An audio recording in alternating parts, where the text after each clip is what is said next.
In Smash Ultimate, and a lot of competitive games in general, the audience and community will vocalize their hatred of a character. Whether it be because they're too overpowered or just not enjoyable to watch, these characters can cause a massive uproar when seen in just about any stage of a tournament, especially when that character is winning. On the contrary, seeing that same character lose is cathartic to many and usually heavily celebrated by the audience. Those feelings of character hate can sometimes be transferred to the player using that character. This can become even worse when a player is the best with said hated character. All the hate you have towards that character is now being transformed into a human form. This person is the main reason why you enjoy playing or watching the game less. In your eyes, they're public enemy number one, no matter what they're actually like in real life. You hate them. They could be the nicest person in the world, but because of the character they play competitively, they're immediately seen as scum. That's exactly what happened to Sonix, currently the best Sonic and the 4th best player in the world. He became one of the most hated players in the Ultimate community, but he was able to get rid of some of that hate through memes. Before I get into that, reminder to like the video, subscribe, and ring the bell if you like my content. It helps me out a lot and it's just a few simple clicks. Now let's get into the video. Sonic is one of the most hated characters in competitive Smash Ultimate, the reason being his ability to make it difficult to interact with him. He's the fastest character in the game, and while you would normally expect a character that fast to have a super aggressive rushdown playstyle, Sonic at a top level can be extremely campy. The main reason being his spin dash, which allows him to corner himself and easily get out of the corner to run away on the other side of the stage. Thanks to its 6 frames of intangibility, Sonic is able to go through his opponents with an attack while making it difficult or impossible for them to punish him. It becomes even more frustrating because that same move allows Sonic to start up high damaging combos and kill confirms. So basically, Sonic is able to run away while at the same time giving the opponent a lot of damage or even taking off stocks. To make it even more frustrating, a very effective strategy Sonic can do is time out the opponent. So now not only are you consistently chasing Sonic around while he's damaging you, but the matches are taking much longer than they normally would. Competing or even watching these matches can be frustrating and draining to people. And like I said before, Sonix is the absolute best with his character and great at doing this. He gained massive notoriety for Sonicking people in 2020, the online era of competitive Ultimate.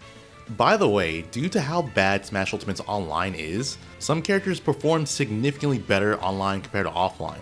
This is because of input delay making it impossible to react to things online you would easily be able to offline. Now, Sonic was already a hated character offline, but because of how much more effective his playstyle was online, the hate levels reached an all new high.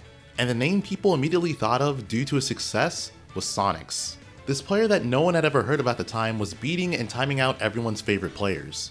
A lot of people contributed his wins to abusing online, and that made the hate even worse. Fast forward to offline events happening again, and to the dismay of most, Sonix was still doing very well.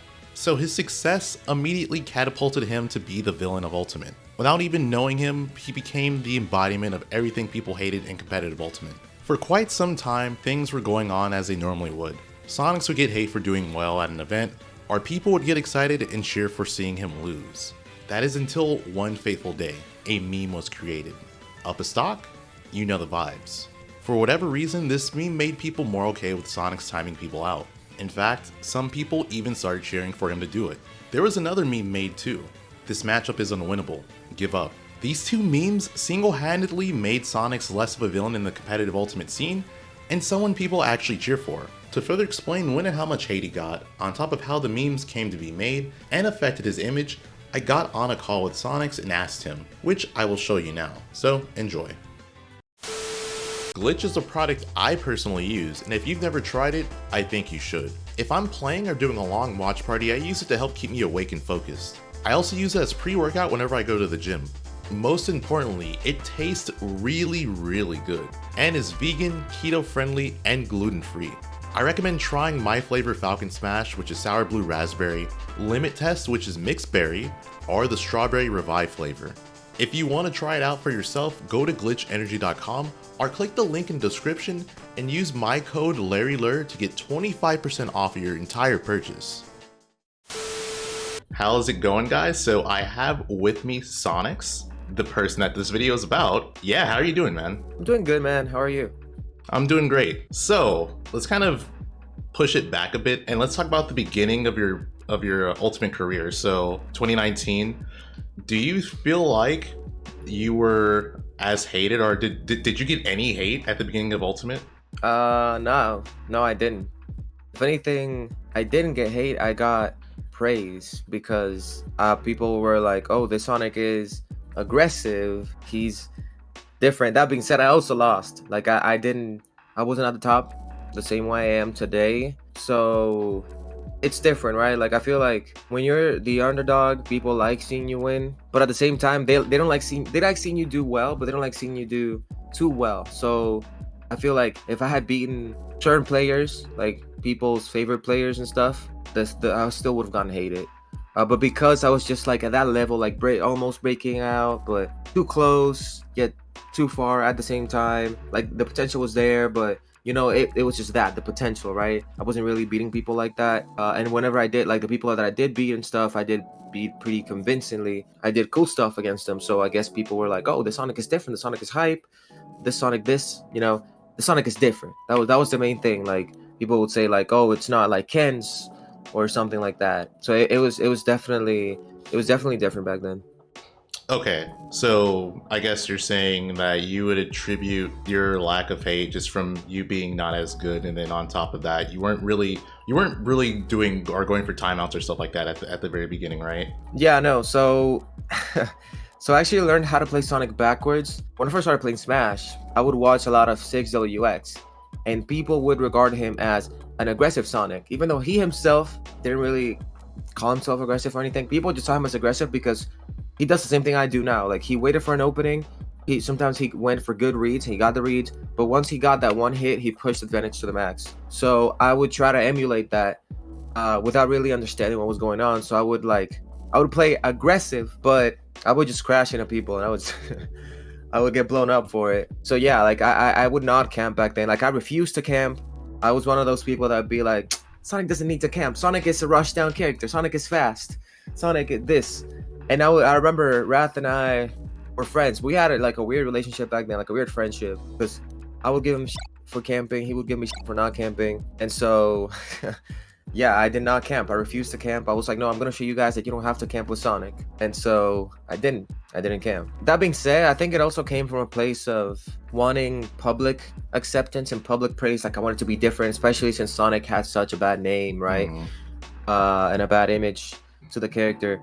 I wanted to like be that guy that changed it. So I was like, I just be aggressive. But then I wasn't winning, and I also liked winning, and I wanted to win. So I was like, nah, I'm joining the dark side, man. Like I ain't doing this anymore. And then quarantine happened. Mind you, I was still doing good, being aggressive, I guess. But I just had an eye-opening experience at Congo Saga in 2019 because I was playing. I lost to Meister and Leia for I think it was 33rd. Both of those matches I had big leads on, like against. And I just dropped them because I was like, I'm just gonna keep going in. I'm gonna end this. And then I realized I was like, yeah, no, I need to camp. I need to be a little more careful with what I do. I need to be a little more defensive. And then quarantine came around, and I just started playing all these matchups online. All these characters that killed me off of one hit, like Wario. I forgot if DLC was there, but I know Joker comes to mind with Arsene back then. Byleth, I'm pretty sure. I think Byleth was like the last DLC character. Yeah, Byleth, and just a bunch of characters that just lost to Sonic automatically just because they couldn't catch up with him. And I just kept getting punished because I was trying to like engage and just like be in their face. And I was like, wait, if I just stand back, they're not gonna catch me. So I started just laying back a little more and started winning. And then that's when the hate started. Okay. You were doing the more exciting things with Sonic, and then you're like, wait a minute, this doesn't win tournaments like as consistently as I want it to. So I'm gonna start playing defensive. And then yeah, you start getting the hate. Or what is the first moment where like you started just getting like a flood of hate, or like what's the most memorable moment when the hate started coming to you? I think it's definitely when I beat Tweak at the quarantine series on Wi-Fi on that one critical tournament. I remember that tournament. That's when the hate. Yeah, that was like that's when the hate started. Yeah, that was like an hour set or something. Something like that. Yeah, it was just a bunch of timeouts. I timed him out. He timed me out. It was just like that, and I ended up taking the set. I ended up taking the tournament, and that's when the hate like really popped off because I was getting like tele messages of people saying stuff like mean things, just discrediting my play as well, calling me campy, calling me this, calling me that. I was a little confused at first, but I had already seen what it was like because of Wrath, because like we were friends, and I had seen the comments that people would leave on his stuff and just things that he would get personally as well. So I already knew. It wasn't nothing. It was new to me, but it was not new in terms of the experience. So I kind of like, I was like, oh, whatever. Like, I just don't care. Like I win. I know y'all are mad that I'm winning. Like, hold that. that's how I took it back then. Yeah, that's good. I also think it's kind of nice that you had, some sort of camaraderie with Wrath, because I feel like seeing what he got, it kind of already prepped you for what was going to happen if you did go down the wrath of playing Sonic the way you did. Yeah, no, definitely. Because I would see what people said and stuff, and just the hypocrisy of people discrediting Wrath's play, but at the same time praising people like Ken or Komurikiri when they did the exact same thing. So I was like, yeah, like at some point, it's not even the character, it's not even what you're actually doing. Like these people are just gonna hate regardless. Who cares? And he also told me that. Like we've talked about it in the past, and I did go to him for advice on dealing with those things. So yeah, I was definitely prepared for it. Yeah, that's good to hear. I also want to bring up something that's kind of hypocritical, because I feel like most of people's favorite top players are actually very campy. So you brought up Tweak. I think Tweak is one of the campiest players. He's kind of like you in the sense where, as soon as he gets the hit, he's like phenomenal out of advantage, and it looks really flashy. But then the steps it took to get the hit, people won't talk about as much. No, I agree. It's funny because, and I've had this conversation with a lot of people. I've talked about it on my stream. I think that people don't necessarily hate campy play. They just hate the person that's doing it. Not necessarily like they hate it like, oh, I don't like this guy, but it's been done to their favorite player. Then they're gonna be like, oh man, this is so lame, and they're gonna start making up excuses for their favorite player, saying like, oh, if this guy, like if Sonix wasn't camping, he wouldn't have won. He needs to camp to win and stuff like that. And when it's like, first of all, it takes two to camp. Even if I'm camping, you can still run up at me. Whether or not it works, that's a different story. But you can break up the camping. Like Light, I cannot camp against Light for anything, because Light doesn't take that. Like it will straight up run up at me, hit me, and then make like 80% off of that one hit. So yeah, I agree. Like it's funny because I do think that most top players, especially the good ones, are like that. I mean that's the name of the game. Like even in Street Fighter, people play that way. Like you'll see that patience. You see people just walking back and forth, crouching, trying to bait people into coming in at them, and then just reversaling them, and then pushing advantage. That's just the nature of fighting games. I think people are just too used to like seeing melee and how fast it is, because melee is all about like shield mix-ups and block strings, right? But in a game like Ultimate, which I would say is more, it's closer to like traditional FGC in a way, it's definitely more like bait and punish. And like you said, like Tweak is a great example of that. Leo himself as well. Like Leo, he does get some good plays, but he always starts off the matches very, very slow because he's just collecting information. And once he does have enough information to make a read, then he'll go for a read and he'll get like, I don't know, a spike or something like that. And people will go, oh my God, Leo, hype, aggressive, whatever. But most people play like that, yeah. Okay, so let's fast forward a bit. Let's go to the meme, which I guess question, did you know who even made the meme? I do. His name is Zeno Zades. He's a regular on my Twitch stream. He always comments under my stuff with like positive things. It just happened randomly. Like one day I went to a Vegas local, and I won. And anytime you win at that tournament, it was ESA, the HyperX Esports Arena. Anytime you win, they take you to this hall. It's called the Hype Tunnel, and they take a picture of you over there. And that day, I just wanted to do a different pose, because I usually just either do the esports pose. So I just leave him at that. And I was like, you know what? Today I'm gonna do something different. I also had the shadow shirt on. So I just wanted to do like, I don't even know. In my head, the post I did looked different than it actually turned out. And I was like, whatever. And then I checked the core retweets, and I see that he just posted the same picture with like text on it, and it said up a stock, the vibes. And I was like, what the like, okay. I thought it was funny. I like that I retweeted it. And I guess other people found it funny as well. And they also did the same thing. They started liking, retweeting it, and it became a whole meme. And I was confused as to how it happened, but I mean, I'll take it.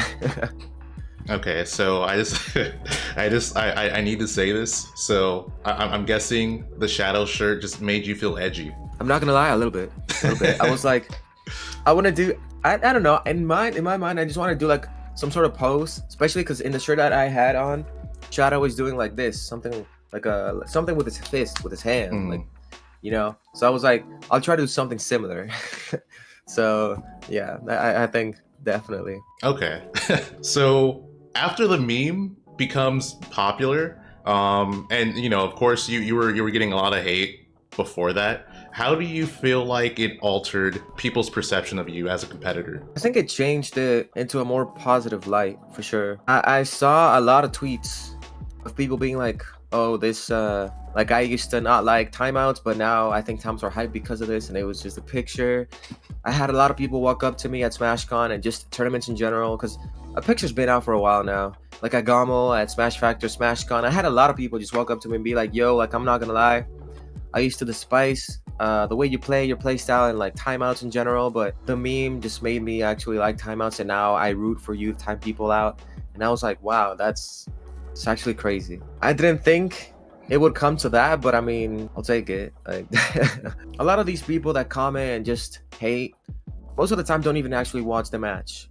And I had a lot of people that also admitted to, like, I'm not gonna lie, I never really cared to like watch your matches because I just heard it's timeout, it's boring, this and that. After I started watching you, I think it's very interesting the way you play, and also like when you do get timeouts, I think it's hype now. And I was like, damn, okay. So it's definitely changed.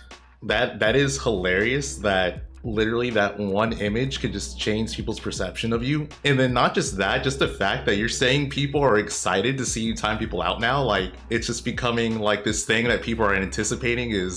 That's just absolutely hilarious. Yeah, no, I'll see people like literally just be like, up a stock, you know the vibes, and then you start spamming it like a copy pasta on Twitch chat every time I get a hit, every time I'm up a stock. So it's funny to see. I think the other funny thing about it too is that I don't even think you time out people that much. Like, I think there are a select number of players you will play against, and it's like, okay, that's for sure going to time. But like in actuality, I feel like you have some of the more quicker matches because your like punish game is so good. Yeah, it's funny you mentioned that because it's true. Like even in that same tournament that when people started calling me campy and the hate started back in 2020, I only timed out Tweak. Every Tweak set that tournament went to like at least a minute. And whereas all of my other matches, including MK Leo, because I played Leo twice and I beat him twice that tournament, they were all fast, like very fast. But yeah, like in actuality, I would say the only matches that I know for sure are gonna go to time are like Galudo, because obviously, you know, Wario, like he's gonna fish for Waft, and Wario's already like a very tricky character to deal with in terms of like airspeed, mobility, and stuff. So it's hard to catch him. And he himself is also very campy. Exactly, yeah. So it's like, you know, it's just how it's gonna be. Diddy, obviously, because he does not interact. Like especially if he's down, even if it's the slightest percent lead, he will not interact. So I'm like, I'm gonna do the same because I can do it better.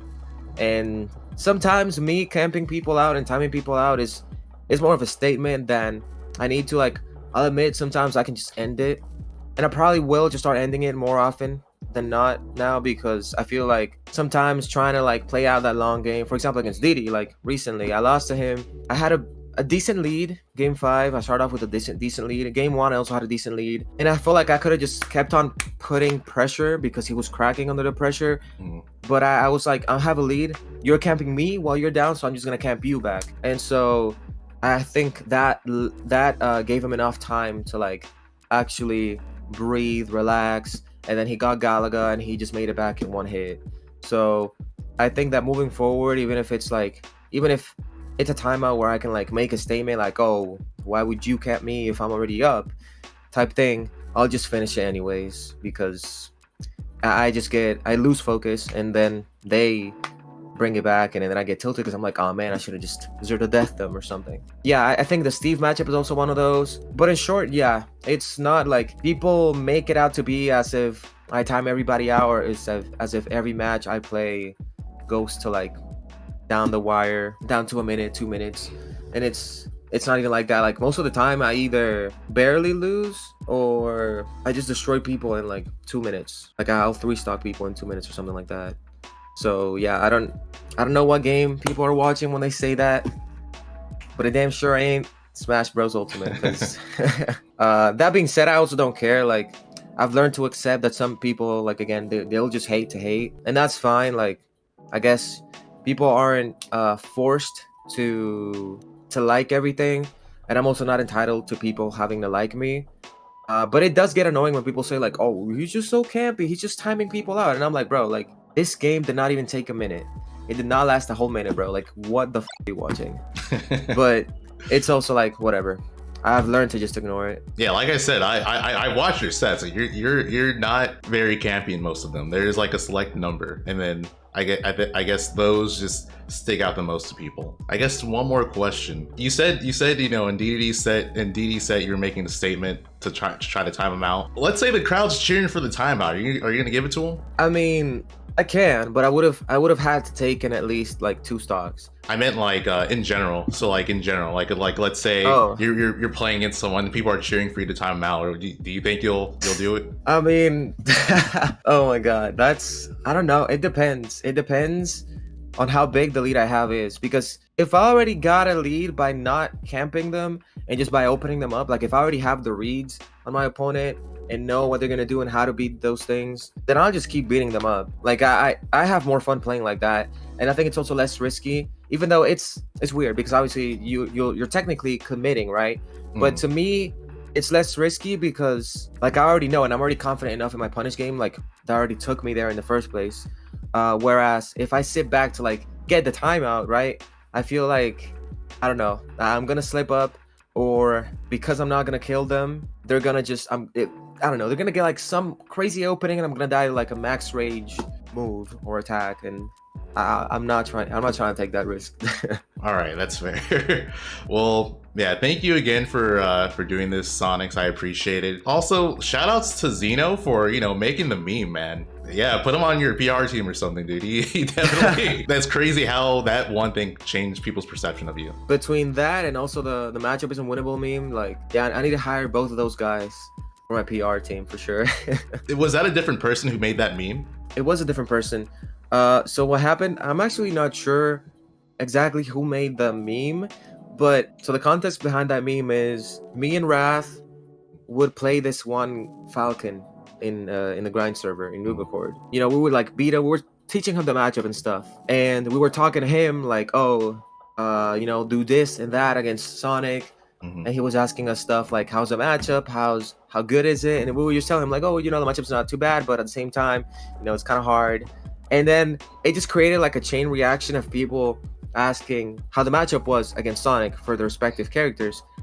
And so what happened was people would ask us for advice in the matchup, and I would tell them, oh yeah, this and that, like do this, and then they'd be like, oh okay, yeah, because I feel like if I do X thing, then I can counter spin dash with whatever. And then we would also say, like I would also say, well, I mean, yes, technically, but I don't have to spin dash. Like if I don't spin dash and you do that, then you're just gonna take an up air into back air, and then you're gonna get edge guarded. Like, and then some guy made a tweet, like a meme about that, saying Sonic players are hilarious because they try to tell you counterplay, and then when you like come up with the counterplay, they'll be like, oh, don't do this because if you press the wrong button, you'll die. So that character's not good, and things like that. And then the same guy asked me like, so how's the Sonic Falcon matchup? And I was like, the matchup isn't winnable. Give up. And then people just started like reacting to it on Discord with a bunch of 100 emojis and just fire and stuff. And then I think it was MRW, Incineroar main. I think it was him who like took a picture of me from an old photo shoot and just added the text, the matchup isn't winnable, give up. And they posted it on Twitter and it became viral again. So all right, well again, you need to hire those people for your PR team. They're doing wonders for you, bro. I should. Yeah, all right. I don't think I have anything else to add other than that. I got an extra question out of that, but yeah, thank you again for doing this. No, of course, thank you for having me. Yeah, no problem. And that is it for the video. Just a reminder, if you enjoyed the video, to make sure to drop a like, sub to my channel, and also ring the bell. It helps me out a lot, and it's just a few simple clicks. Also, make sure to follow Sonix for helping me with the video. I would greatly appreciate it, and I'm sure he would too. But anyways, thanks for watching, and I will see you next time.